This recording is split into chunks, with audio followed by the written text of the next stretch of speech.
त्यानंतर हा पुढचा पॉईंट आहे तो म्हणजे हायड्रो इलेक्ट्रिक एनर्जी. आता आपण ग्रीन एनर्जीच्या बाबतीत बघणार आहोत. त्याच्यामध्ये वॉटर होतं, विंड यूज करू शकतो आपण, सनलाईट यूज करू शकतो. त्याच्यामध्ये पहिला पॉईंट दिला आहे तो म्हणजे hydro electric energy.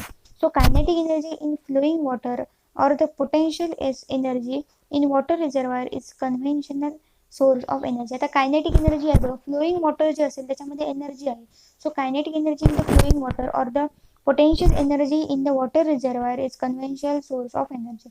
So in hydroelectric power plant, the potential energy in water stored in the dam is converted into kinetic energy of water. म्हणजे जी पोटेन्शियल एनर्जी आहे बघा, आता डॅम मध्ये एखादा मोठं डॅम असेल तर त्या ठिकाणी वॉटर काय करून ठेवलं, आता स्टोअर करून एनर्जी असते बघा, कारण एवढ्या हाईट वरती ते वॉटर स्टोअर करून ठेवलेलं असतं. आणि ही एनर्जी आपण कशामध्ये कन्वर्ट करू शकतो, कायनेटिक एनर्जीमध्ये. जर त्या वॉटरला आपण फोर्सली हे केलं तर त्याला ऑफकोर्स त्याला काय मिळणार आहे, कायनेटिक एनर्जी मिळणार आहे. सो बघा इथे काय दिलंय, convert into kinetic energy of water, fast flowing is brought from the dam to the turbine. आता डायरेक्टली फास्ट फ्लोईंग वॉटर जे आहे बघा, water reservoir with potential energy, ते कुठे आपण हे करायचं, डायरेक्टली टर्बाईनवर at the bottom of the dam. म्हणजे इथे डॅमच्या वरती इथे कुठेतरी वॉटरची लेवल असते आणि खाली टर्बाईन ठेवलेलं असतं. म्हणजे इथून एवढा इथे पोटेन्शियल एनर्जी हाईटवर असते. म्हणजे माहिती जेवढ्या हाईटवर एखादी वस्तू ठेवलेली असते तेवढी त्याची पोटेन्शियल एनर्जी असते. तो फॉर्म्युला आहे. आणि पोटेन्शियल एनर्जी जर आपण ती वस्तू त्या हाईटवरून खाली टाकली तर त्याची पोटेन्शियल एनर्जी कन्वर्ट होते कायनेटिक एनर्जीमध्ये. ओके, सो इथे पण potential energy in the water converted into the kinetic energy which rotates the turbine and in short rotate केल्यामुळे पुन्हा जनरेटर रोटेट होतो आणि इलेक्ट्रिकल एनर्जी तयार होते. आता ही ब्लॉक डायग्राम दिली बघा, water reservoir with potential energy.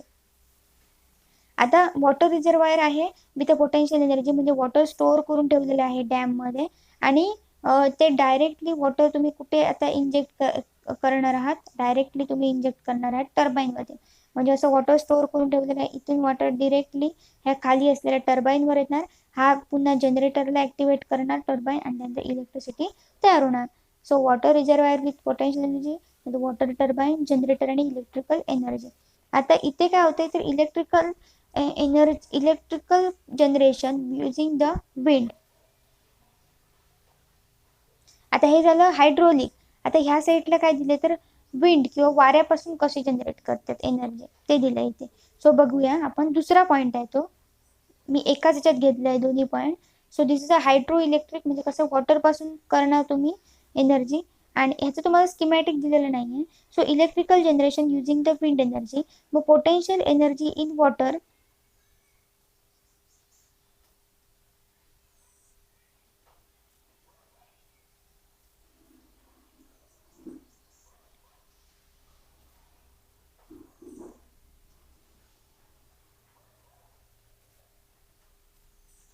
So हे तुम्हाला स्कीमॅटिक दिलंय बघा, energy transformation in hydro electric power plant. आता एनर्जी ट्रान्सफॉर्मेशन कसं होतं, पोटेन्शियल एनर्जी इन वॉटर आहे, स्टोअर करून ठेवली आहे, नंतर ती कन्वर्ट होते kinetic energy of flowing water, म्हणजे ती जोरात फ्लो होतं टर्बाईन मध्ये, त्यामुळे कायनेटिक एनर्जी मध्ये कन्वर्ट होते.